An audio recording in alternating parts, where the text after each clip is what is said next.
Estamos una vez más con Jorge Ferrer, un privilegio poder compartir un rato con él, esta vez para hablar de un tema un poco más serio de los que habitualmente traemos al canal. Ya sabéis que lo que intentamos siempre es tratar los temas en profundidad, pero de una manera que sea a la vez amena y divertida, pero la verdad es que estábamos hablando antes fuera de cámara y este es un tema que queremos tratar de otra manera, ¿no? Con la seriedad que merece.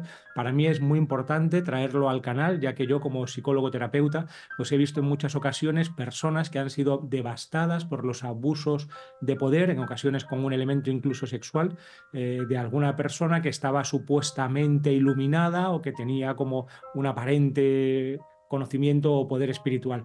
Entonces, junto con Jorge Ferrer y con María Herrero, como siempre, vamos a intentar dialogar de este tema, entenderlo un poco y tratarlo, ojalá seamos capaces, pues con el amor, la apertura, la compasión que merece e intentar verlo desde diferentes puntos de vista también, ¿no? Hacer un análisis de que Jorge Ferrer es conocido sobre todo en el ámbito de la psicología transpersonal o de la psicología integral, pues intentar hacer un análisis con él que sea integral, que podamos mirar diferentes puntos de vista, diferentes aspectos y desde ahí te lanzo así la pelota. No sé si tú querrás decir algo, Mardía, y si no le lanzamos ya la bola a Jorge para que él empiece como a desbrozárnoslo. De hecho, me parece que tú lo has reflexionado mucho este tema y tienes preparado pues algunos puntos o algunas ideas que pueden valernos para ir recorriendo el vídeo. Entonces, venga, adelante. Si quieres empezar con tu exposición, bienvenido. Vale, pues muchas gracias Rafa y María por, por hacer de anfitriones de este encuentro y como ya hablamos, ¿no? La idea aquí no es acusar a nadie, no vamos a mencionar nombres de ninguna persona, ni de organizaciones, ni de grupos espirituales, ¿no? Y la idea también un poquito, como tú ya decías bien, Rafa, es como traer una mirada de discernimiento, con compasión y también intentar con comprensión, ¿no? O sea, ¿por qué ocurren estas cosas? Poner luz, ¿no? A todos estos fenómenos que realmente, como tú bien dices, pues han sido muy devastadores y siguen siendo para cantidad de personas, ¿no? Son fenómenos que no hay que trivializar de ninguna manera por el daño que causan, ¿no? Entonces yo creo que una primera distinción que es importante en todo esto, en nuestra conversación, es hacer distinciones entre distintos grados o tipos, ¿no? de abusos de poder y el daño que hacen, ¿no? Por ejemplo, no es lo mismo una persona que va a una clase de yoga una vez, ¿no? Y después deja la clase y se encuentra con el profesor de yoga y el profesor de yoga le echa los tejos, ¿no? Le dice, vamos a tomar algo a cenar y después se enrollan, ¿no? Eso no es lo mismo que un chamán en una ceremonia de ayahuasca tocando zonas erógenas con propósitos supuestamente de sanación, pero que obviamente hay otras intenciones, ¿no? Tampoco es lo mismo el caso de un tallerista que da un taller de fin de semana con 50 personas y no hace ningún proceso terapéutico profundo con ninguna de las personas, es algo así como más amplio, ¿no? Que un terapeuta que está trabajando psicoespiritualmente con un cliente durante 1, 2, 3 meses, 2, 3 años, ¿no? No tiene nada que ver. Y yo creo que el caso más serio, el caso más grave, no es el del maestro espiritual, ¿no? Yo creo que el chamán, el terapeuta y el maestro espiritual es un poco la triada más sensible. ¿Por qué? Porque las personas realmente hacen un acto de confianza plena en que esas tres roles están realmente al servicio de tu sanación y tu crecimiento, ¿no? Y que además que son personas, sobre todo con el maestro espiritual, con el chamán también, que saben mucho más que tú de lo que es bueno para ti, ¿no? Entonces, cuando se acercan con distintos tipos de propuestas, etcétera, eso puede crear mucha confusión y puede crear realmente pues, la idea del consentimiento, que como se sabe en las relaciones de poder es muy delicada, ¿no? Cuando el maestro espiritual se acerca a una mujer y le dice, mira, yo creo realmente que un contacto más íntimo conmigo va a ser fenomenal para tu desarrollo espiritual, ¿no? O cuando un chamán se acerca a una discípula y le dice, mira, a través del contacto conmigo, y esto yo lo he escuchado directamente en una comida, ¿no? Un chamán diciendo, una mujer le estaba diciendo, ¿me abres una dieta con tal planta? La discípula. Esto fue en California, me pidieron que estaba allí para traducir. Y el chamán le dice, mira, yo te puedo dar todo el conocimiento de las plantas de otra manera. Yo me quedé así como un poco a cuadros, ¿no? Me callé, no dije nada, después hablé con ella, le dijo, ¿estaba diciendo lo que creo que estaba diciendo? Me dice, efectivamente, me lo ha propuesto varias veces, que a través de una relación sexual con él, ya no tengo que hacer dietas porque me pasa el conocimiento de todas las plantas, ¿no? Ella siempre dijo que no, obviamente. Entonces yo creo que estas son distinciones importantes, ¿no? Y también ponerlo en un contexto histórico, ¿no? No es lo mismo lo que pasaba en los años 60, 70, había mucha menos conciencia, no es que fuera menos equivocado, menos problemático en muchos casos, pero hay muchísima más conciencia de este tipo, ¿no? A veces juzgamos cosas que pasaron hace 30, 40 años y yo creo que es importante centrarnos sobre todo pues, en el presente, ¿no? Y la última distinción que hago, y de momento me callo, para ver qué aportáis o qué queréis, por dónde queréis seguir, es que, claro, solo escuchamos de las situaciones de este tipo que van mal. ¿Por qué? Porque son los escándalos públicos, son las personas que han sido heridas y acusan, ¿no? Pero no escuchamos que muchas veces hay situaciones que no van mal, que van bien. Y voy a poner dos ejemplos rápidos, ¿no? Yo conocí una vez a una contemplativa, era profesora de mi universidad, mayor que yo, una tía súper sólida. Estaba en entrenamiento con un maestro Zen en Japón por muchísimos años y después de muchos años de entrenamiento allí en Japón, el maestro, mucho más mayor que ella, un anciano, se le acercó y le propuso un contacto más íntimo, no sexual penetrativo, pero sí que sensual, de dormir juntos, de acostarse. Y él decía que era la esencia de su enseñanza, era el amor y que quería compartir ese amor con ella. Ella, aunque no le atraía sexualmente, entró muy conscientemente a esto y fue algo realmente, por lo que ella reportaba, algo bueno para ella, nada traumático y que a lo largo de los años, cuando iba a Japón, tenían ese tipo de contacto y siempre, pues, fue algo muy bueno, ¿no? Y el otro ejemplo es de una amiga personal, ¿no? Que también era maestra, profesora, pues, psicoespiritualmente, ¿no? Que bueno, acabó enamorándose de un estudiante que ella era mujer, 20 años menor que ella, ¿no? Y bueno, hicieron todo un proceso también, acabaron casándose, tienen dos niños preciosos, se quieren, es una cosa muy genuina y bonita, ¿no? Entonces, para mí cuando hay acusaciones, cuando las cosas van mal, ¿no? Cuando la gente es dañada, sobre todo en el caso de los maestros espirituales o terapeutas, ¿no? Que en general no es buena idea, ya hay que decirlo de entrada, cuando hay una relación de poder es algo muy delicado, ¿no?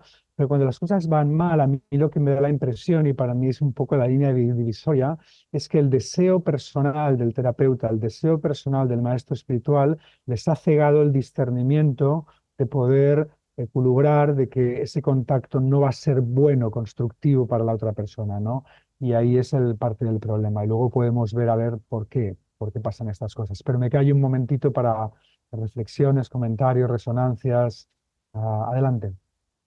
Sí, te escucho sobre todo hablar de abusos como de tipo sexual, ¿no? Pero también hay muchos otro tipo de abusos, ¿no? Abusos en lo psicológico, abusos a muchos niveles, ¿no? ¿Cómo enmarcarías eso? Sí, claro, hay abusos de todo tipo, ¿no? Hay abusos financieros también, abusos psicológicos. Cuando dices abusos psicológicos, ¿puedes poner algún ejemplo? ¿Qué te refieres? Bueno, pues que, por ejemplo, que haya una estructura muy cerrada o muy jerárquica y entonces digamos, el que está en una posición jerárquica superior tiene la conexión con la divinidad y cualquier cosa que diga no debe de ser puesta en, ¿sabes?, en cuestión, por Efectivamente, ejemplo, ¿no? efectivamente. También conozco el caso de un gran terapeuta, maestro, que ha funcionado en España y Sudamérica, cuyo nombre no puedo acordarme, en el que en muchas ocasiones, ¿no? En grupos, públicamente, con estudiantes sobre todo que le habían a veces cuestionado cosas privadamente o personalmente y tal, hacía humillaciones públicas. Hacían humillaciones públicas. Esto es un tipo de abuso no sexual, psicológico, muy dañino, en el que hacía una humillación pública y a esa persona que le había cuestionado, siempre, por supuesto, le decía de que era un problema de su ego, porque él era el maestro y él sabía realmente lo que le había dicho es correcto, y si le cuestionaba cualquier cosa, siempre, siempre automáticamente era un problema egoico del estudiante, y entonces le pegaba una machacada pública que realmente pues eran bastante desagradables.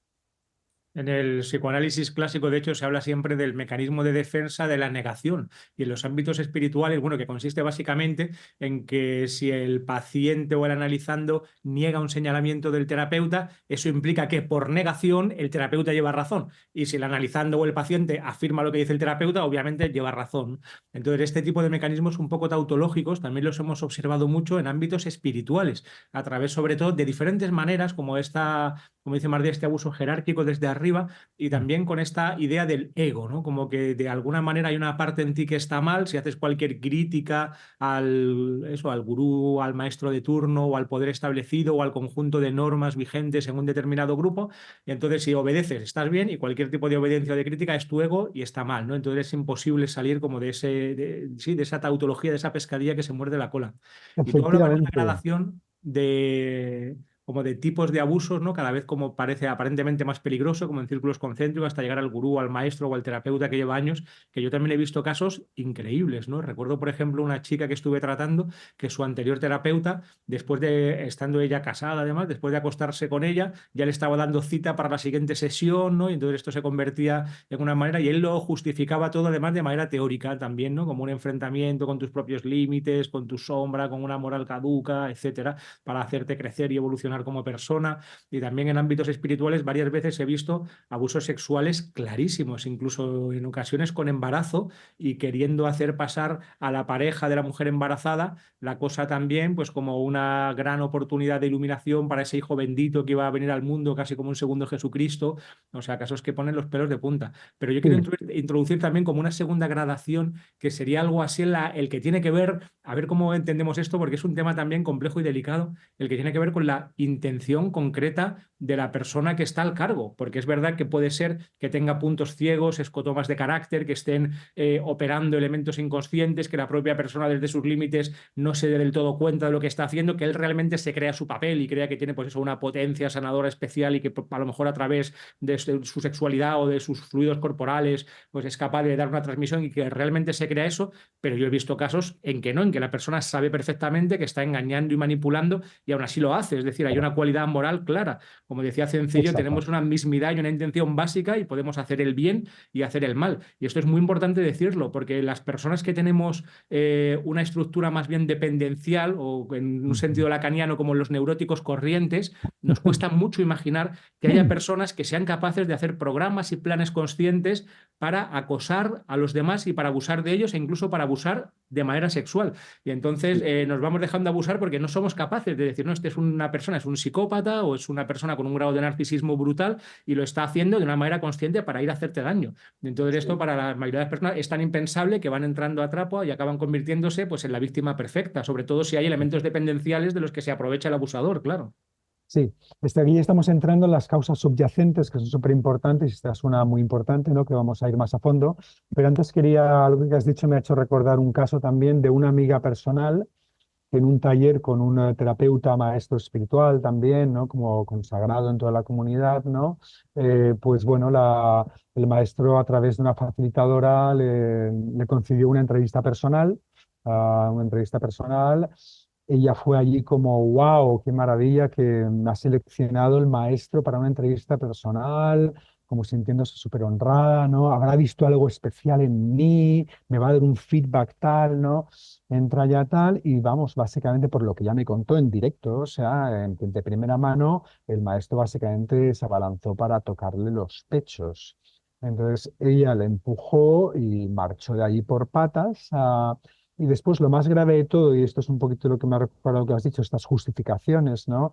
Como no sé qué fue como 1 o 2 meses después, ¿no? En una reunión de esa comunidad, ella fue allí como a hablar con él en privado, con mucha sensatez, no para delatarlo públicamente, para pedirle una disculpa. Y le dijo, mira, esto que ocurrió es inaceptable, yo fui a que me digas feedback de lo que está ocurriendo, intentaste tocarme sin mi permiso, me gustaría unas disculpas. Y la respuesta de este maestro terapeuta tan consagrado fue, mira, yo soy tu maestro, sé lo que es bueno para ti y a ti lo que te pasa es que tienes un problema de inhibición sexual. Entonces, claro, cuando ella se queda a cuadros, dijo, mira, aquí acabamos la película y se retiró de todo esto, pero tampoco, y esto es otro tema de lo complejo de estas situaciones, tampoco pudo delatarlo porque dependía también de toda esa comunidad de terapeutas para su desarrollo profesional. Eso es lo que ocurre también mucho, que muchas de estas mujeres ahora han empezado a salir, muchas de estas mujeres con esta persona y con otros también en Sudamérica, etcétera, ¿no? Que delatan estos casos, ¿no? Pero en muchos casos ha habido también como mucho miedo a delatar porque de pronto mi carrera profesional se va a la leche, ¿no? Y esto es muy grave, ¿no? Entonces, bueno, volviendo al tema de las causas subyacentes, obviamente la que tú apuntas, esa es la más grave, ¿no? En la que hay, por un lado, un trastorno de personalidad narcisista que hablábamos, ¿no? O incluso limítrofe, ¿no? O una persona realmente se ha construido de una manera, pues que realmente está haciendo algo así sin escrúpulos, ¿no? Conscientemente, ¿no?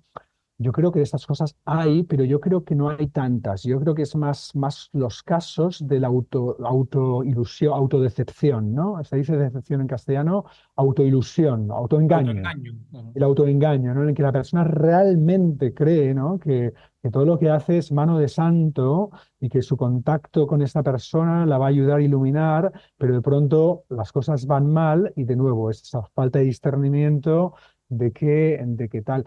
Y a ver, y también hay que abrirse a la posibilidad de que sí que sea posible en ciertas circunstancias y contextos, y yo lo he vivido personalmente también con alguna persona con la que yo tengo una relación que me dio mucho, ¿no? O sea, que pueden haber incluso relaciones, incluso sexuales, ¿no? Con personas más evolucionadas que tú, que son constructivas, ¿no? Pero se tiene que hacer desde el respeto, desde el diálogo, desde con mucho, mucho cuidado, ¿no? No desde esa especie de entitlement, ¿cómo se dice?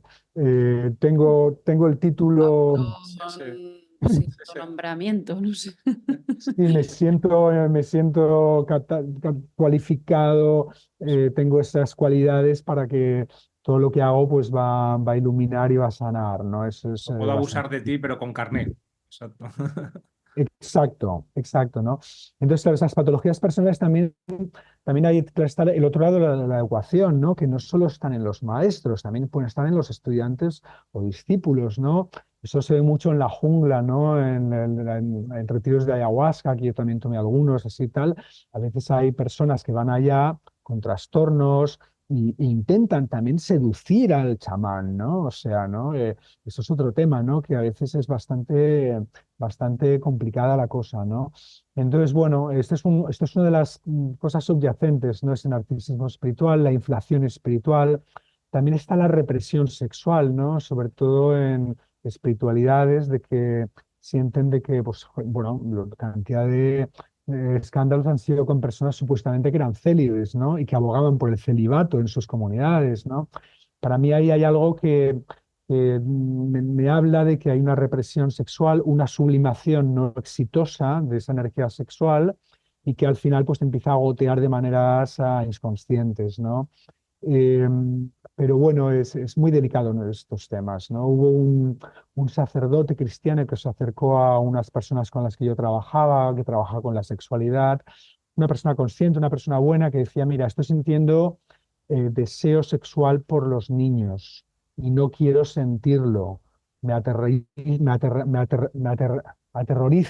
que en algún punto vaya a tomar acción. Y había empezado a entrar en páginas de web, de cosas de niños y tal, ¿no? Entonces pidió ayuda, ¿no? Entonces se le ayudó de qué manera, de hacerle entender de que eso que estaba viendo ahí fuera, que es una especie del niño, es un símbolo de la sexualidad inocente, primordial, inocente, ¿no? Era algo que él tenía que buscar dentro suyo, que todos esos años de represión había creado una energía sexual, un estancamiento, y le reconducimos para ir por ahí y parece ser que no supo nada él después, muchos años después, pero él decía que había habido todo un cambio increíble, etcétera, ¿no? Entonces son situaciones muy delicadas, ¿no? Otro tema subyacente sería el desarrollo desequilibrado, ¿no? Eso lo habla muy bien Ken Wilber con el tema de las líneas del desarrollo, ¿no? Lo hemos hablado a veces entre nosotros ya, ¿no? Gente que puede estar muy desarrollada a un nivel psíquico, incluso de la conciencia, ¿no? Pero a niveles interpersonales, emocionales y sexuales son adolescentes, preadolescentes, etcétera, ¿no? Esto yo lo vi también con un chamán que era un chamán elder, anciano, valorado en sus comunidades como un gran sabio, y lo era, y lo veo alrededor de chicas jóvenes occidentales y era como una especie de cachorrito nervioso y como un adolescente, ¿no? Que se perdían los papeles, ¿no? Claro, eso no justifica nunca nada, pero también hay que entender que el chamán, incluso muchos más maestros espirituales, pueden estar desarrollados, incluso tener una iluminación al nivel de la conciencia, pero otros niveles estar muy no desarrollados, ¿no? y sobre todo cuando son personas que no han vivido mucho su sexualidad, pues es normal que no estén desarrollados a esos niveles. Tengo otros temas aquí de subyacentes, pero quizás os doy la palabra por si queréis añadir, puntualizar, comentar cosas. No, a mí me interesa mucho cómo hacer el trabajo del discernimiento, ¿no? Porque os escucho hablar y entonces digo, bueno, pues en realidad todo esto, cómo se resuelve, cómo se soluciona. Y en parte sería simplemente trabajar la bondad propia, ¿no? Es decir, un trabajo hacia el bien, trabajar cada uno hacia el bien propio y que la persona que esté en esa posición, porque claro, una posición de jerarquía es siempre una posición de extrema responsabilidad. Entonces no debe de ser asumida por alguien que no tiene cultivada pues su contacto con el bien, con la bondad, ¿no? Con una bondad genuina, Ujú. empática, etcétera, ¿no? Esto es lo que me viene así. Y luego me viene una pregunta también, que es, o sea, porque yo entiendo que en los últimos siglos la tendencia es a democratizarlo todo o a convertirlo todo en algo horizontal, y sin embargo hay a veces que hay algo ahí que me chirría, porque sí puedo reconocer que hay un nivel jerárquico en lo real también. Entonces, ¿cómo se establece esa armonía entre la dimensión jerárquica y la dimensión igualitaria de lo real, ¿no? ¿Cómo establecer esa jerarquía, ¿no? Ahí es donde estaría el punto, ¿no? Porque si es demasiado horizontal, hay algo que se resiente en nosotros, ¿no? En cierto sentido no podemos hacer caminos. Si todo es horizontal, pues no hay un lugar elevado al que llegar. Pero a la Claro. vez, a veces esa posición de responsabilidad o esa asunción de una posición jerárquica, Ujú. pues Sí. te da la posibilidad de generar ese abuso, ¿no? Y es que a veces es muy sutil porque nosotros, por ejemplo, que no tenemos ningún nivel espiritual, por el mero hecho de tener este canal de YouTube, ¿no? Ujú. Hace que se generen a veces juegos de Y imágenes muy transferencias poderosos, fuertes. ¿no? Y a veces nos pasa que vemos a alguien que no conocíamos de nada, pero que nos ha visto en el canal y ya enseguida Claro, nos coloca en la posición de un maestro espiritual, ¿no? claro. Y entonces de repente, ¿y yo qué hago con esto, no? Porque ya no te puedes relacionar cuando se da eso, como hay un juego de imágenes tan fuerte y de proyecciones, ya casi no puedes, es como que se rompe la posibilidad de establecer una relación sincera o auténtica con esa persona, ¿no? Es muy delicado. Sí, es como los juegos que se dan Totalmente. también en terapia, ¿no? Las transferencias fuertes que se dan en terapia con el terapeuta, ¿no? Que muchas veces, y a veces casi forma parte del proceso, pues se pueden como transferir elementos, ya sea idealizados o ya sea siniestros, sobre el terapeuta y entonces odiarle o amarle o desearle simplemente por el juego mental que yo estoy haciendo y del que el terapeuta me vale como una pantalla en blanco en la que yo proyecto mis propias carencias y mis propios puntos ciegos. Y esto lo hemos vivido todos, ¿no? Y también Sí. yo en mi caso creo que no tengo problema con esto, que porque la experiencia o lo que sea lo manejo bien, pero hay terapeutas, claro, que se ven sorprendidos y no lo pueden manejar bien y les tocan sus propios puntos ciegos, porque cuando una persona lo intenta, como es una relación, digamos así, de inconscientes, casi Sí, siempre ataca por donde más duele, ¿no? sí. Y es curioso, hubieron unas investigaciones que tomé nota aquí en el 2022, una investigación sobre la atracción sexual de terapeutas a clientes, ¿no? Y eran encuestas anónimas, etcétera, ¿no? Y básicamente encontraron, esto se publicó en la revista de archivos Archives of Sexual Behavior, una de las más importantes de estos temas, ¿no? El 70% de terapeutas, psicoterapeutas profesionales, admitieron que al menos una vez habían sentido atracción sexual por sus clientes, que me parece algo natural porque somos humanos, Claro. y que el 25% de terapeutas admitían que habían tenido fantasías románticas con sus clientes, ¿no? Eh, y esto, bueno, esto es una realidad. Pero quiero volver un poco al tema de que hablaba Mardia de lo de la horizontalidad y la jerarquía, ¿no? Porque yo creo que hay un tema muy importante, ¿no? Yo también concurro, ¿no? Que obviamente que es obvio, ¿no? Que hay personas que están más desarrolladas que nosotros a niveles emocionales, místicos, espirituales, etcétera. Para mí esto es obvio. Entonces hay una jerarquía natural del mismo dinámicas del desarrollo, ¿no? Lo que pasa que obviamente un poco, yo que voy un poquito y soy muy fan de los superhéroes, ¿no? Entonces aquí está, no sé, el X-Men, la Patrulla X, parte del, cada superhéroe tiene un mitologema, ¿no? El mitologema de los X-Men es qué haces cuando te desarrollas más, evolucionas más de la masa crítica, ¿no? Aquí están los buenos, el profesor X, que dicen servir, servir y ayudar a los demás a evolucionar. Y está Magneto y los malos, justamente, aunque es más complejo, que dicen, no, no, vamos a dominar, ¿no? Vamos a aprovecharnos de que estamos más evolucionados, ¿no? Pero bueno, claro, aquí el tema es una persona que esté supuestamente más evolucionada en contacto con esa bondad y altruismo que hablabas, está al servicio, ¿no? Pero aquí el tema, esa persona que está más evolucionada, para mí es muy importante que también tenga una relación horizontal con otras personas, otros maestros espirituales, ¿no? Y aquí es lo que muchas veces falla, ¿no? Que se aíslan, se crean su gran pirámide, su gran dominio con sus discípulos, y muchas veces es por falta de tiempo, no digo que lo hagan adrede, ¿no? Porque están tan liados con tanta gente que acaban aislados y nadie a su nivel les cuestiona o tienen como el peer, ¿no? Como, ¿cómo se dice? Peer-to-peer. De La igual a igual, paridad. la Iguales. paridad, la igualdad. La paridad entre iguales, y yo creo que esto es algo que ya hay algún desarrollo en Estados Unidos, ¿no? Y yo creo que es algo muy importante también para empezar a solucionar estos temas, de que hayan realmente asociaciones de maestros espirituales, ¿no? Las hay obviamente en las sangas budistas y tal, ¿no? Pero asociaciones, ¿no? En las que se reúnan, ¿no? Y se den feedback, aprendan de unos de los otros, desde ese nivel de paridad, ¿no? Porque cuando una persona se aísla y todo el mundo te está diciendo lo iluminado que estás y todo el mundo está alrededor tuyo, como que lo que dices, aunque digas una barbaridad, dicen, ostras, lo que ha dicho debe ser algo muy iluminado, eso es una Royal Road, la carretera real para la inflación espiritual y los problemas.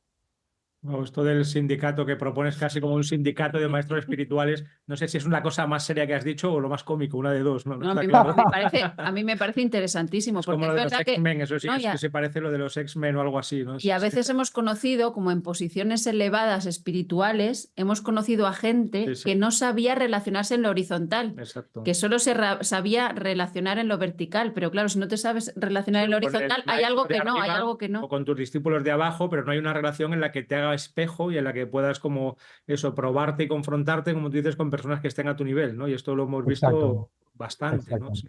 exacto. Hace muchos años, Ken Wilber sacó un libro muy bueno que no está en castellano y se llamaba Spiritual Choices, Lecciones Espirituales, el problema de identificar caminos genuinos o grupos genuinos de transformación, ¿no? Lo coeditó, coescribió con dos psicólogos transpersonales muy buenos y tal. Y en este libro, una de las takeaways, una de las cosas que yo me llevé muy claro, es que ellos preguntaban, uno de los criterios, ¿no? Es, ¿hay graduación o no?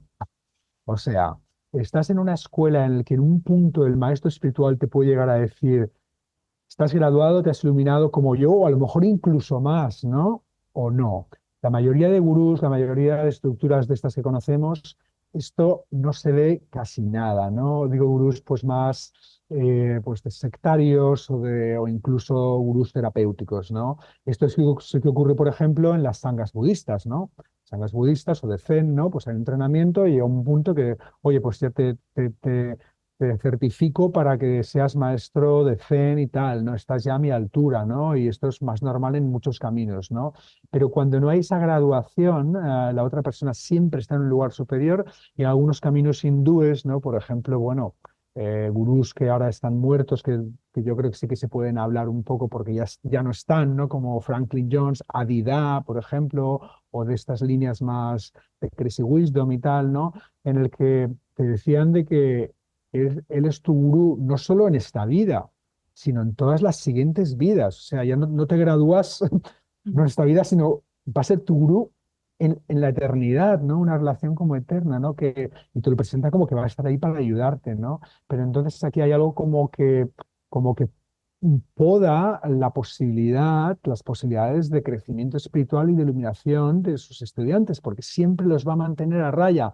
Y también se ha visto en muchos casos que cuando algún estudiante se crece bastante espiritualmente, hay algunos que les cortan las cabezas y los empiezan a criticar y los echan de la comunidad, ¿no? Entonces ahí están los problemas más egoicos, el narcisismo espiritual, ¿no? Que hablabais. Y entonces cuando una persona, ¿cómo podríamos dar como alguna norma? Aunque claro, esto es muy difícil porque habría que hacer un estudio fino en cada caso para que se pueda intentar discriminar o discernir si una persona está sospechando que puede estar en una situación de abuso de poder, si se encuentra o no en este caso o en qué medida, y si se siente ya herida o abusada, ¿qué podemos hacer para, son dos temas diferentes, para intentar Sí, rescatarla o recomponer los pedazos? Me imagino sí. que será algo parecido al abuso narcisista en particular. Y estaba recordando yo todo el tiempo casos no solamente de abuso de poder espirituales, sino abuso de poder jerárquico con profesores de la facultad. De Exacto. hecho, hubo un caso muy conocido en mi época en el que se descubrió al profesor que se metía directamente en la cama de las alumnas cuando estaban haciendo una excursión de etología, ¿no? Y otro caso de, sí, sí, así tal cual, sí. Se metía en la cama de una, de otra, y entonces, si esto lo hacía con tanta naturalidad, yo imagino que es porque algunas veces le funcionaría y dejaría a las alumnas directamente flipadas, en shock, ¿no? Sin saber muy bien ni qué ha pasado ni cómo reaccionar. Y luego ya conozco el caso de otro que tenía como su propia secta, digamos, una secta, podríamos decir, conductista o algo parecido, pero sí, la que quedaba, sí, estaban él y un montón de chicas. Y porque también es cierto que en la facultad, en esta época, yo creo que esto está cambiando, había muchas más chicas que chicos. Había veces Sí, que en clase había 2 o 3 chicos y 80 chicas, ¿no? Y sí, entonces, bueno, era la facultad un de grupo solo de psicología, chicas. ¿no? Sí, Exacto, y que iban salían y estaban, que tomaban copas y otras sustancias, y había como jueguecitos, y él medio se acostaba con ellas, pero ellas no lo veían como algo negativo, al menos alguna de ellas con las que yo hablé, no lo veía como algo negativo, sino casi como un profe muy guay, entonces, pero era todo muy extraño, ¿no? sí. Bueno, yo creo que algunas señales que pueden ser de alerta no es, es el gurú o persona en poder autoinmune a la crítica, ¿no? Ese es uno de los temas que ya ha salido, ¿no? Cuanto más autoinmune a la crítica, cuando cualquier cuestionamiento crítica te lo devuelve como que es un problema tuyo, no solo de tu ego, sino porque no lo entiendes, porque estás en un nivel de desarrollo espiritual inferior y esto es algo automático y tal, eso es una bandera roja, ¿no? Que se dice una red flag, ¿no? Y por supuesto también está el tema de la clandestinidad, ¿no? De cuando se acerca un maestro, alguna persona de poder y te dice, mira, esto lo vamos a hacer, pero no tienes que decir nadie al resto de la comunidad porque no lo van a entender, porque es algo muy privado, porque tal. Esto también son banderas rojas, ¿no?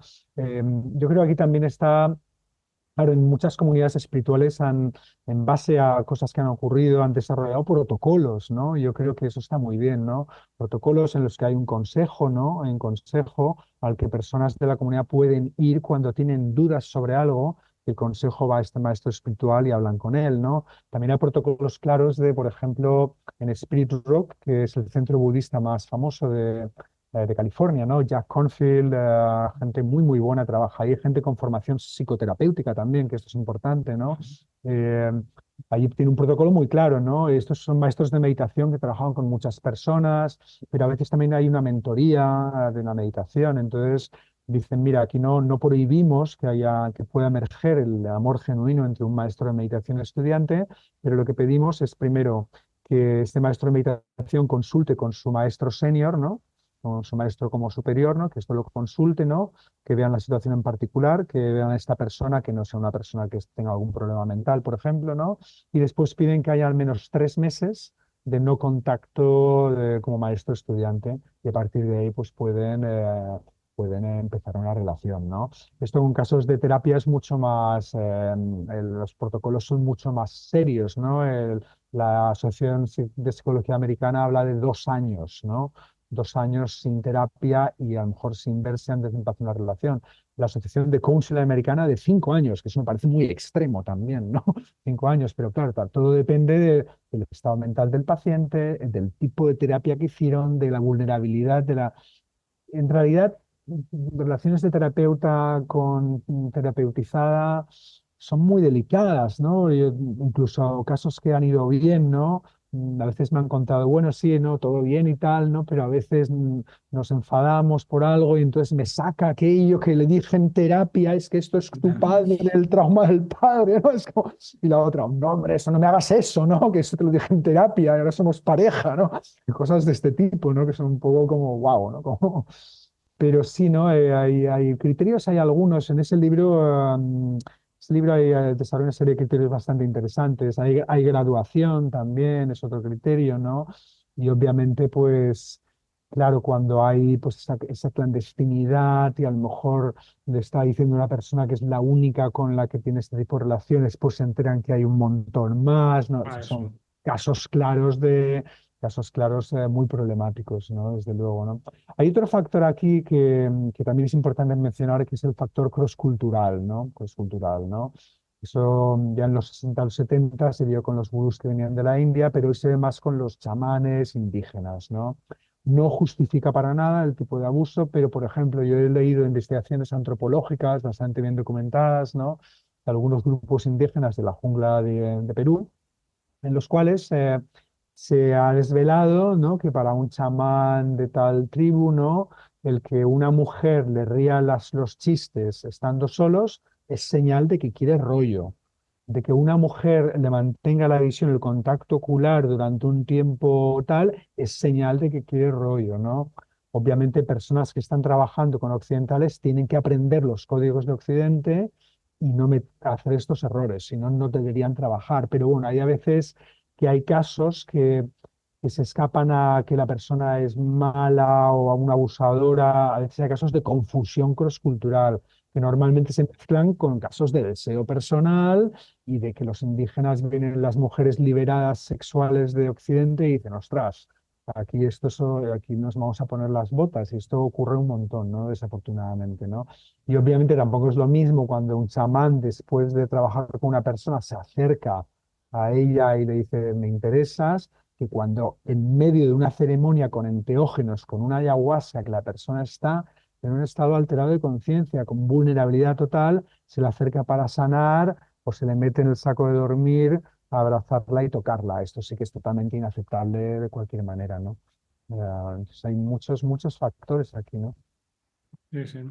Wow, qué pasada, ¿no? Cuando decías estos de los años, a mí siempre me ha parecido muy curioso de dónde sale esa cifra, ¿no? De que si un terapeuta tiene que tener relaciones con una paciente, estar 2 años, ¿no? Que es la cifra que se suele dar sin verlo, no sé lo de los 5 años de coach, y no sé si sabes ahora, la Asociación de Terapia Regresiva dice que hay que estar separados 7 vidas, ¿no? Entonces ya Sí, después, es una broma, perdón, no lo he podido evitar, perdón. no, pero Sí, sí. no. Sí. Mm. ¿Qué más? Tú Más también, cosas. Sí, María, A como, mí, también bueno, decías, sí. a mí me Adelante. viene siempre, cuando hablamos de estas cosas, me viene siempre hay una imagen de una película, la de Gladiator, en el momento en que el Marco Aurelio de Gladiator le dice a Máximo que quiere que lo suceda, Máximo dice que él no quiere. Entonces dice, he ahí la razón por la que debes ser tú, ¿no? Claro. De tal manera que me resulta siempre, eso o sea, ha acudido a mí, o sea, se estableció dentro de mí como una guía clave para hacer un discernimiento a ese nivel. Es decir, solo puede ocupar una posición jerárquica la persona que esté completamente, como decías tú antes, al servicio del otro. Es decir, la que menos quiera esa posición jerárquica desde lo egoico, ¿no? Y eso para mí es una vía para poder discernir eso, ¿no? lo mismo que pasa en la Exacto. política española, ¿no? Sí, Igual. sí. Pero esto del chamanismo es muy claro, porque claro, en realidad, históricamente los chamanes no era algo que elegían ellos, lo elegía la comunidad o eventos que pasaban. eh, Eso de que ahora voy a ser un chamán, ¿no? O me quiero hacer chamán. Esto no tiene sentido a nivel crosscultural, predominantemente era por familia, por linaje, o por la comunidad, o por algo que bueno, la gente reconocía en ti, ¿no? Y entonces al final iban a ti muchos chamanes no querían ser chamanes, ¿no? Y lo han vivido como un gran peso, ¿no? Pero lo han hecho por el servicio, ¿no? Sí, conozco ayahuasqueros que me han dicho, bueno, y me he prometido 1000 veces no tomar ayahuasca nunca más, no puedo más, ¿no? Pero el servicio, pues tal, lo hago y tal, ¿no? Entonces, esto es un factor importante lo que dices, Mardia, ¿no? Desde dónde una persona va a esa situación de poder espiritual, ¿no? Y muchas veces es una mezcla, ¿no? Es una mezcla de que la gente te reconoce algo, pero después tú te apoltronas, te acomodas ahí y dices, ostras, ¿no? Y sí, yo también estoy contigo, ¿no? Las personas que menos quieren estar en situaciones de poder son las que deberían estar en situaciones de poder, ¿no? Y claro, las jerarquías también estas también, me acuerdo mi gran amigo mentor Ramón Alvareda, él hablaba un poco de que él sentía de que él tenía una posición como de cierto poder en su comunidad, era el terapeuta principal, el creador de un enfoque de transformación holística y tal. Él decía, no, yo no me siento arriba de una pirámide, yo me siento abajo de una pirámide invertida en la que yo estoy dinamizando cosas y que la gente tal, y no estoy arriba diciendo lo que la gente tiene que hacer, o yo estoy como de dinamizador, ¿no? De una serie de procesos, ¿no? Me pareció un bonito reverso de esa imagen de la pirámide, ¿no? Como la pirámide al revés, ¿no? Y tú estás abajo de todo, apoyando los procesos hacia arriba de todos los demás, ¿no? En lugar de estar arriba, mando y ordeno, ¿no? Lo que dices de los indígenas, o también se puede aplicar con tantos gurús que están en la India, esta frase que a mí me hace mucha gracia, ¿no? De cómo lo vivimos los occidentales, que hay una especie que yo ya lo veo como un sarampión, que hay que pasar a inmunizarse, que es que en cuanto van a Perú a tomar 2 o 3 veces ayahuasca, ya vuelven creyéndose chamanes, maestros espirituales, que la sustancia me ha dicho que yo tengo que darla. Esto lo he escuchado yo muchísimas veces, ¿no? Y cuando estábamos más en el ámbito del sufismo, yo lo llamaba la sheijitis, que era que de repente te picaba un bicho, ¡pum!, y ya te creías un sheikh, y entonces ya a partir de ahí, claro, que nadie te tosiera porque tú eras un sheikh, ¿no? Y esta era una enfermedad muy difícil de curar. Entonces a mí se me hacía gracia esta frase que decía, no es lo mismo ser indio que hacer el indio. Entonces, no estar en la cultura, en el marco antropológico indígena, y entonces desde ahí sabes qué relación tienes con la sustancia desde un imaginario concreto y desde unos marcos muy estructurados, a verlo desde Claro, Occidente casi como un turista espiritual que llega allí a tomar el brebaje mágico a ver qué pasa, ¿no? Y las totalmente. diferencias culturales son esenciales, y aquí recuerdo también, lo voy a decir también medio con otra imagen un poco cómica, una viñeta de Facebook que me hizo mucha gracia y que he comentado a veces, que se veía como dos mujeres, una en bikini, digamos, prácticamente desnuda con unas gafas de sol que le tapan los ojos, y otra al contrario, una mujer como totalmente tapada y solamente se le veían los ojos, y cada una se miraba a la otra y una pensaba, caray, qué cultura más machista, todo tapado menos los ojos, y la otra la miraba y decía, caray, qué cultura tan machista, todo destapado menos los ojos. ¿No? Entonces, estos encuentros culturales, como te digo, hay que tenerlo muy en cuenta, ¿no? El marco cultural de cada uno, ¿no? Lo vi, me hizo mucha gracia y me pareció muy acertado. Me pareció como dio una vuelta a la tortilla muy, muy interesante, ¿no? El otro tema también, y es este un poco está la mística, la iluminación más allá de la moral. Ese es otro de los grandes temazos, ¿no? Y aquí hay muchas posturas históricas, ¿no? Tanto de místicos como de estudiosos de la mística, ¿no? Solo un momento para una noticia que nos alegra tremendamente. Estamos patrocinando el encuentro de Mías Latina de la Ibn Arabi Society española, que será realizado En el Centro Sadana de Valencia, el 7, 8 y 9 de junio del 2024. Y si Dios quiere, vamos a participar el 7 de junio presentando los libros de Vicente Merlo, y el 8 de junio dando una ponencia, tanto Rafa como otra yo. Y estarán también Pablo Beneito, Luchi López y muchas otras personas muy y interesantes. parece una cosa que está hecha específicamente casi para nosotros, porque se titula Texto y contexto del intelecto al corazón. No pueden ser de alguna manera más nuestros temas, tanto de Mardía como mío. Además tenemos un montón de eventos más, y como no puedo decirlos todos porque alargaría mucho el vídeo, no me resisto a hablar de otro evento que para mí es especialmente importante, porque llevamos desde un grupo de psicología transpersonal años intentando iniciar una jornada de psicología transpersonal en el Colegio Oficial de la Psicología de Madrid, y finalmente lo hemos conseguido. Lo voy a inaugurar yo la tarde del 13 de junio a las 18 con una charla sobre epistemología de la psicología transpersonal, que más allá del título voy a intentar que sea lo más amena, profunda, honda y divertida posible. Todo a la vez, ojalá lo consiga. Podéis inscribiros debajo, es gratis, y esto me parece que marca un hito muy especial y muy importante, que todos aquellos que queramos una psicología un poco más integral, por llamarlo así, tenemos que apoyar. Allí nos vemos. Muchas gracias. Estoy comprometido con el proyecto de, en la página web psicologiayespiritualidad.com, hacer un calendario de actividades y mantenerlo actualizado para que en diferentes lugares de España nos podáis localizar a Mardía o a mí, o a los dos juntos cuando damos alguna charla. Pero sobre todo aquí, como estamos patrocinándolos, por favor, os animamos a venir. Estaremos en convivencia, además, se puede comer con nosotros y con los ponentes. Esto es una cosa preciosa que hay en este tipo de encuentros en Valencia, del 7 al 9 de junio, Ibn Arabi Society, Mías Latina, buscad la información aquí. Y me parece que la inscripción vale 30 euros, así que ahí ponemos toda la información. Gracias y seguimos. Es lo que se hablaba un poquito en aquellos puntos que se envié de esa narrativa transmoral, ¿no? De que muchos místicos realmente pues, se dotan de su propia moralidad.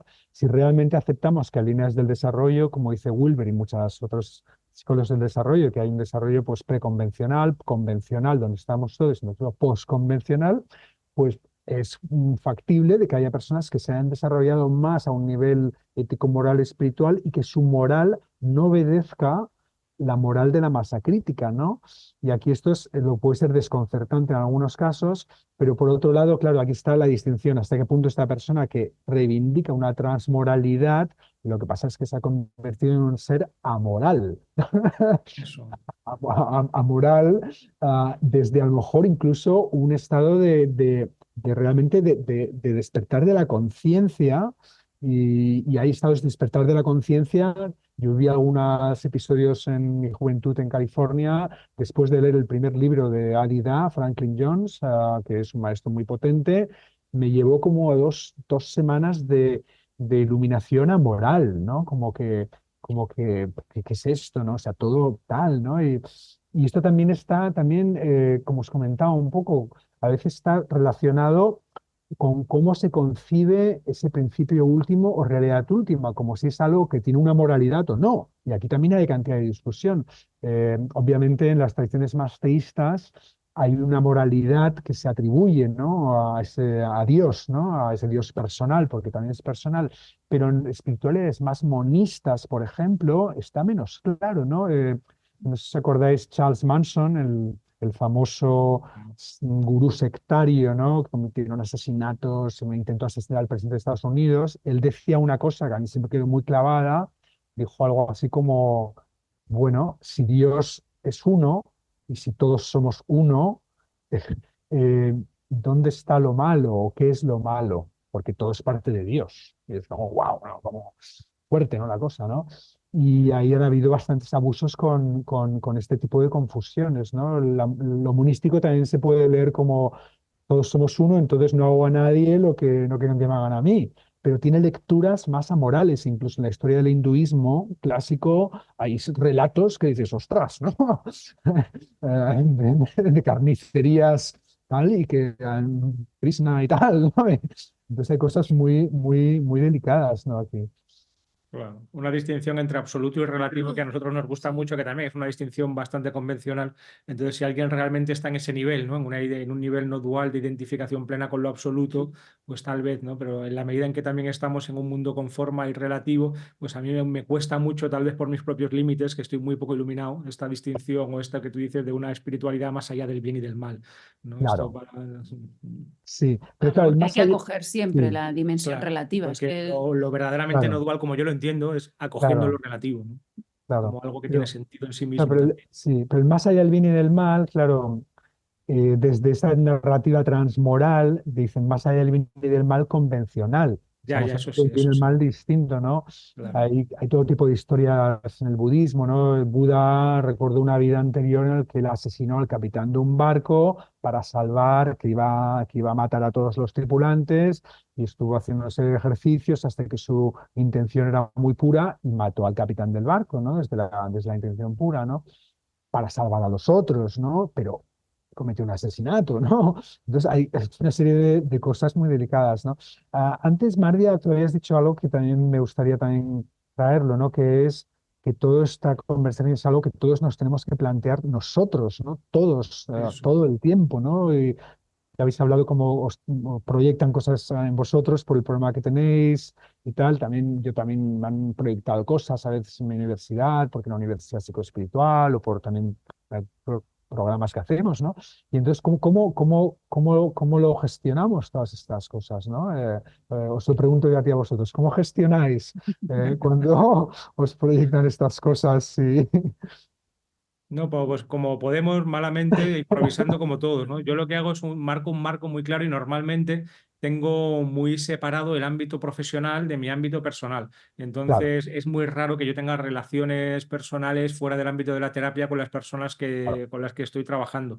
Yo lo veo como la ciudad amurallada de Minas Tirith en El Señor de los Anillos, ¿no? Que tenía como 7 murallas concéntricas, entonces con los pacientes solamente puedo abrir la primera muralla, ¿no? Y es muy raro que en casos muy especiales se pueda abrir la otra muralla, que yo sí que creo que en ocasiones se puede y hasta se debe hacer, porque todos somos humanos y yo entiendo la terapia como un ponerme yo desnudo como otro ser humano que sufre delante de otra persona para intentar ver juntos lo que hacemos, ¿no? Y entonces en ocasiones sí que creo que puede haber momentos en que la terapia puede convertirse en otro tipo de relación, pero ya deja de ser terapia, sí, ¿no? Y entonces esto me mantiene a mí hasta cierto punto más o menos a salvo, ¿no? Pero en ocasiones, sobre sí, todo con gente que viene muy desestructurada o con diagnósticos claro. muy graves, pues a veces no es fácil, ¿no? Y me ha pasado alguna vez que alguna persona me sigue o me acosa o me persigue, y estos son gajes del oficio, ¿no? Yo creo que a todos los Ya, terapeutas que llevamos ya largo recorrido nos ocurre y forma ya. parte del proceso y del programa, y también te pone a ti delante como ese espejo, ¿no?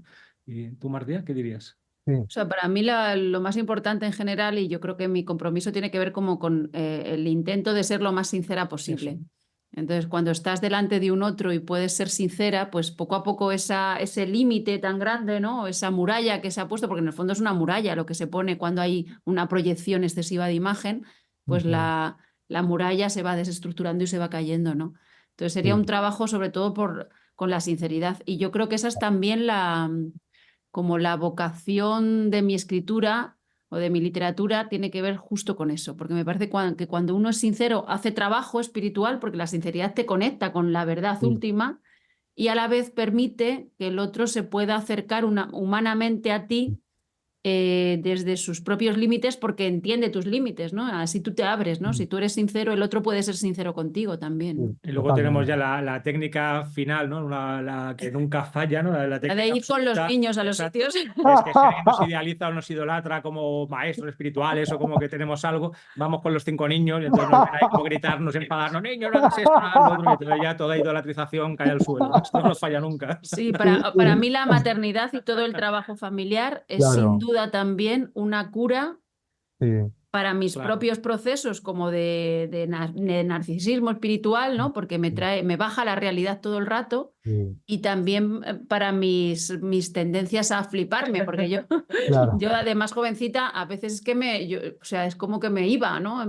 Tenía como cierta tendencia, me sumergía o en la lectura o en la escritura, en la literatura, ¿no? Y entonces es como que me despegaba del suelo y tenía como cierta tendencia a fliparme. Entonces, a mí en ese sentido la maternidad me ha curado casi completamente porque me devuelve todo el rato a las necesidades sí, básicas de mis hijos y entonces totalmente. simplifica mucho mi vida y también me permite dar una visión como sincera a la gente que tenemos alrededor, ¿no? Claro, y tener Totalmente. mucha conciencia. El elemento psicológico es básico también, ¿no? Que muchas veces en contextos espirituales tradicionales o pseudo tradicionales parece que se desprecia lo psicológico y sin embargo nos vale para darnos cuenta de todo esto, ¿no? Para tomar conciencia que se dan este tipo de fenómenos, como dices tú, de proyección de imágenes o de transferencias inconscientes y hay que manejarlos y que es muy fácil subirse al carro, que de repente tú tengas un grupo de gente que te ve de una manera especial porque eres su terapeuta o porque tienes un canalcito de YouTube o por cualquier cosa, entonces de repente digo, oye, espera, sí, es que yo creo que yo soy un poco la leche, ¿no? Claro, esto es muy Sí, fácil sí, subirse sí, como al carro narcisista, hay que tener ahí un cuidado total. extremo y como una cura de humildad y de sinceridad lo más radical Y posible. luego el trabajo de integrar todas las dimensiones continuamente, o sea, ir Lo integrando cotidiano. todo lo que vivimos, también la relación con nuestros vecinos o con los compañeros del instituto. A mí también me ayuda ser profesora de instituto, claro, Claro, porque claro, es muy difícil ganarse la atención de los adolescentes. Los adolescentes casi siempre están devolviendo una imagen negativa de ti, ¿no? Porque en principio tú eres la figura de autoridad y en principio lo que les sale es o pues odiarte un poco o reírse de ti o, o Esto siempre sea, ayuda para el narcisismo. sí. ¿Sí? claro, lo que les sale es ese tipo de cosas. Entonces yo, por ejemplo, para mí es muchísimo más fácil dar una conferencia delante de gente que ha venido a escuchar la conferencia que yo voy a dar porque les interesa el tema, porque ahí ya está todo el mundo atento. Eso. O sea, lo que me es difícil es ganarme la atención de mis 35 alumnos cuando llego el lunes por la mañana y ninguno quiere estar allí, ¿no? Ese es Sí, sí, el sí. gran reto. Entonces eso también me permite como hacer una Relaciones, balanza. exacto, relaciones horizontales y también el matrimonio. Esto lo hablamos mucho en nuestro caso, ¿no? La pareja o estar casados, ¿no? Que nos hacemos espejo el uno al otro y a veces nos enfadamos o discutimos y ahí se nos baja todo, ¿no? Toda pretensión de ser espiritual. Cuando Sí, discutimos esto... Además, Sí. nosotros somos muy distintos, aunque Sí. tengamos vocaciones comunes, en muchas cosas somos totalmente diferentes, ¿no? claro, Sí, sí, sí. en que a mí me gustan las pelis buenas y ellas las malas, por ejemplo. Es difícil luego cuando estamos viendo Netflix saber qué tenemos. A mí solo me gustan las pelis si salen árboles. Y a él le gusta la ciencia ficción. Sí, Bueno, ya sí, está, ya está. totalmente. ¿Qué nos dice Sí, Jorge? también a mí lo que siempre me ayuda, yo siempre he tendido mucho a vivir en comunidad. Ah, eso. En Berkeley fundé una comunidad durante 9 años entre pares. Había liderazgo rotatorio, pues por distintas actividades, pues alguien enseñaba yoga o alguien, yo qué sé, cualquier cosa, ¿no? Pero no había líderes, éramos todos a pares, ¿no? Y esa convivencia, ¿no? con 8 o 9 personas que te conocen en el día a día. Eso no tiene precio, ¿no? Y eso es lo que yo creo que les falta mucho a esos maestros espirituales, chavales que se aíslan y están siempre al tope, ¿no? No tienen esa convivencia con pares, lo hablamos de esto antes, ¿no? Pero a mí me pasa una cosa muy divertida, anecdótica, que, claro, hace muchos años estaba el profesor del SIAES, ¿no? Y bueno, pues había mucho amor admirativo y tal, de muchos estudiantes, pero que para mí me empezaba un poco a molestar, un poco, ¿no? Era un poco demasiado, como un poco así como que te miraban hacia arriba, ¿no? Y yo soy muy horizontal con la gente cuando la gente mira de abajo arriba o de arriba abajo, me separa. Yo siento una separación, ¿no? Que no me siento cómodo, ¿no? Entonces había un grupo de personas y entonces hice una especie de evento en mi casa, una especie de encuentro fiesta tal, y dije intencionalmente, además lo hablé con mi comunidad, van a venir toda esta gente, yo voy a pillar una borrachera aquí, me voy a poner borracho hasta el culo para bajar del pedestal, ¿no? Para que se acaben estas tonterías, ¿no? Y tal, ¿no? Y efectivamente, yo pillé un buen pedo, no hice nada pues, raro y tal, pero bueno, un pedo y tal, tal. Y después, ¿qué es lo que me llegó? Que la gente de este grupo decían, ostras, Jorge, qué humano es, se emborracha como todos también. Y dices, joder, hagas lo que hagas, una vez te ponen el pedestal de manera que te quiten, ¿no? Algo así, ¿no? Y me marcó un poco esto, dices, a veces esas transferencias, ¿no? Son muy difíciles. La gente que te ha Sí, conocido sí, sí, sí. como terapeuta, como profe, como tal, es muy difícil. A mí también me ha pasado con mis mentores espirituales. Nos hemos hecho amigos, pero siempre hay algo que sí, ¿no? Nos mira un poco hacia arriba, ¿no? Y tal, ¿no? Quizás algo inevitable de la naturaleza humana, y, ¿no? Sí, lo de la vida de Brian, ¿no? Cuando él decía, yo no soy el Mesías, decía, solo el verdadero Mesías negaría que es el Mesías. Dice, está bien, soy el Mesías. Lo has reconocido, es el Mesías, ¿no? Pues eso. Y Efectivamente. como está saliendo un vídeo muy largo, Espera, espera, ¿le puedo hacer una sí, pregunta? sí, pero yo, Ah, bueno, yo venga, quiero hablar va a hablar. sobre qué podemos hacer cuando una persona se ha sentido ya como abusada, ¿no? Cuando viene una persona, por ejemplo, a terapia o tenemos un conocido o un amigo o nosotros mismos, ha sentido que ha sufrido estos abusos, ¿cómo podemos, aunque sea nada, en 2 minutos, dar una orientación? Y a lo mejor tú quieres decir algo. Bueno, bueno, yo, si esa es más para acabar, solo Sí, quería decir una vale. cosa, ¿no? Y es como Sí, claro, el tema de la jerarquía también pasa muchas veces por pensar que el otro sabe de todo más que tú, ¿no?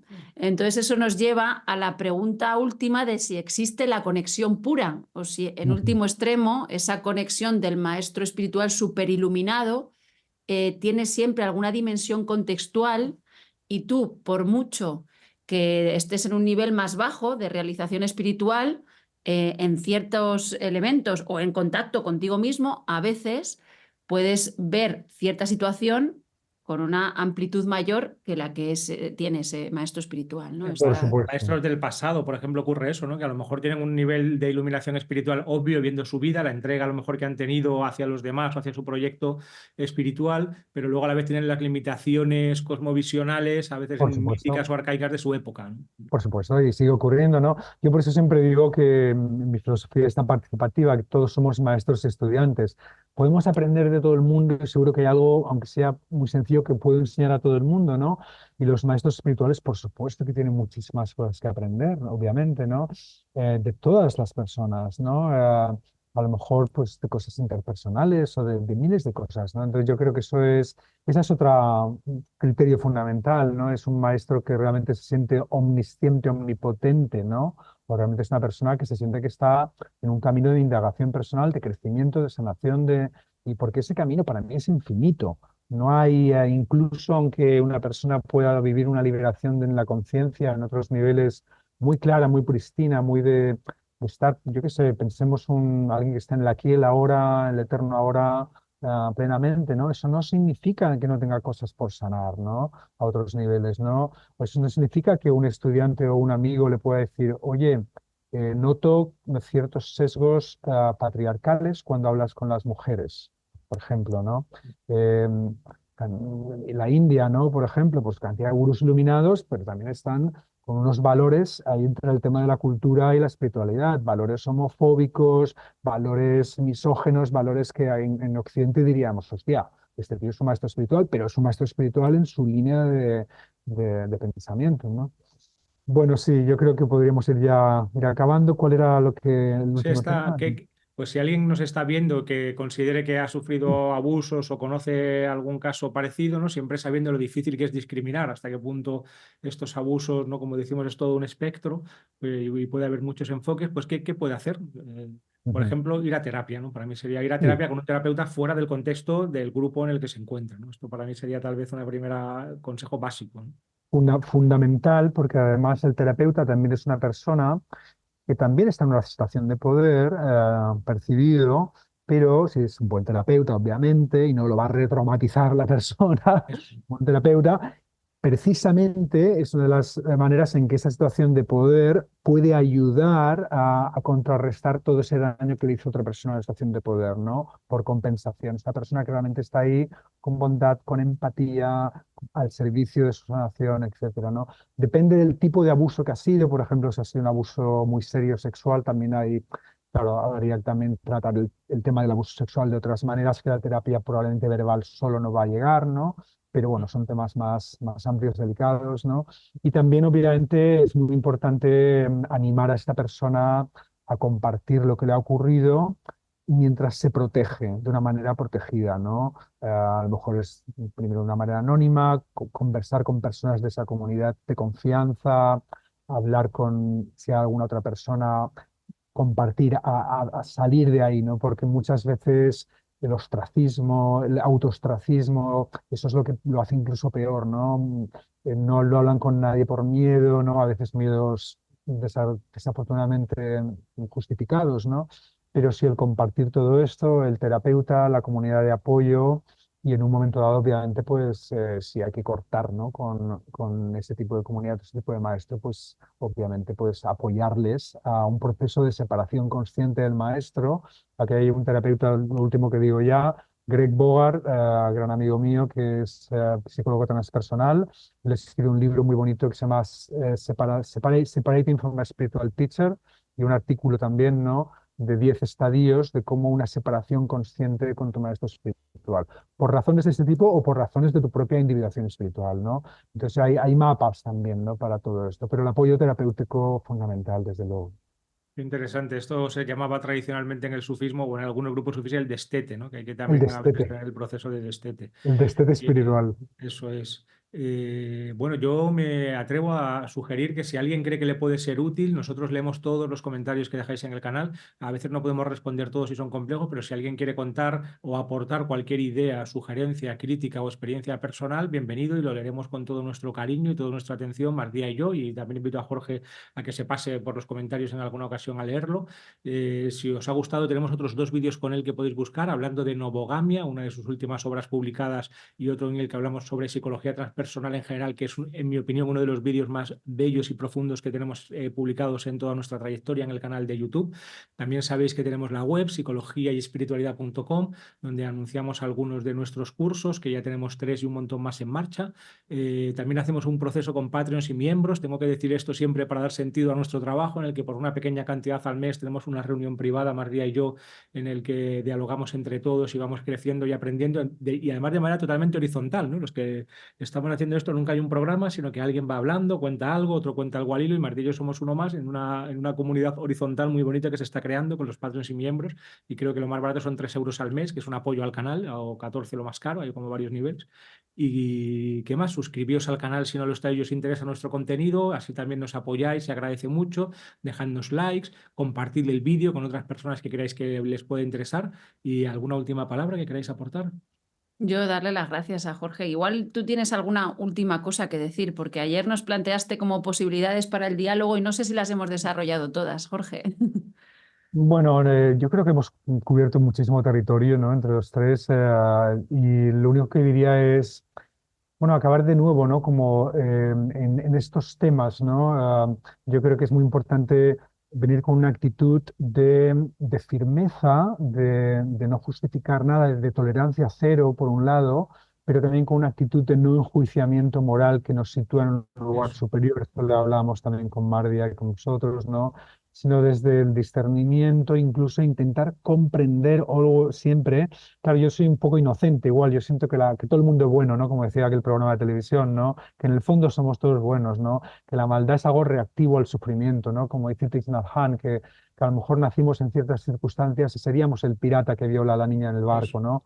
Eso para mí es muy importante, ¿no? Mantenerlo así, y cuando nos acercamos a las situaciones con esa comprensión de cómo es, qué es lo que le conduce a esta persona a actuar de esta manera, ¿no? Y a lo mejor pues proponer incluso pues estrategias de intervención. Yo propuse una vez en un caso de una persona que había recibido muchas acusaciones de acoso, y hablé con gente como lugartenientes de la organización, les dije, ¿por qué no, antes de que esta persona se muera, hacemos un encuentro de reconciliación, de sanación, que vengan varias de estas personas dañadas, que le expliquen cómo han sido dañadas, que él las escuche, que les haga una devolución, que no sea un lugar de condenación y juicio, sino de comprensión, reconciliación y sanación? Así que ahí lo dejaría. Wow, qué maravilla. Bueno, es que sería abrir un melón nuevo, sí, pero yo creo que antropológicamente, mi modelo antropológico, o sea, sí, todos somos un aspecto de lo absoluto o de lo divino, y entonces desde ese punto de vista todos somos buenos en esencia última, pero a la vez estamos secuestrados por un montón de dimensiones parciales y relativas, por nuestro ego fragmentario, heridas, nuestra cultura, nuestra biografía, y entonces desde ahí a veces se generan como eso, otras problemáticas que hay que saber comprender, como dices, y también ver el pirata interior que todos llevamos, porque en un momento dado me gustaría ver a muchos de los que señalan con el dedo en una situación en la que puedan abusar libremente del poder, a ver qué es lo que pasaba, ¿no? Como tristemente se ve continuamente en todos los ámbitos en que se puede tocar poder, ¿no? El política es el ejemplo más claro. El político más bien intencionado del mundo, si es que los hay, en cuanto toca poder empieza a replicar los mismos patrones que con los que estaba enfrentado en un principio, ¿no? Pero bueno, este sería Efectivamente. otro tema. Si os ha gustado el vídeo, vamos a intentar liar a Jorge Ferrer para que vuelva y vamos a hablar de esto y muchas más cosas con él. Muchas gracias a todos. Gracias, Muchísimas Jorge. gracias a los dos, Bendiciones. ¿eh? Muchísimas gracias. Gracias. Y bendiciones. Jorge acaba de salir, pero Mardía y yo no nos hemos quedado del todo tranquilos, ya que os hemos animado y os seguimos animando a que nos dejéis comentarios. Lo único que sí os pedimos, yo creo que por motivos obvios, es que no sea señalando como a grupos o a personas concretas con nombres, ¿no? Creo que esto es bastante comprensible. Así es. Muchas gracias.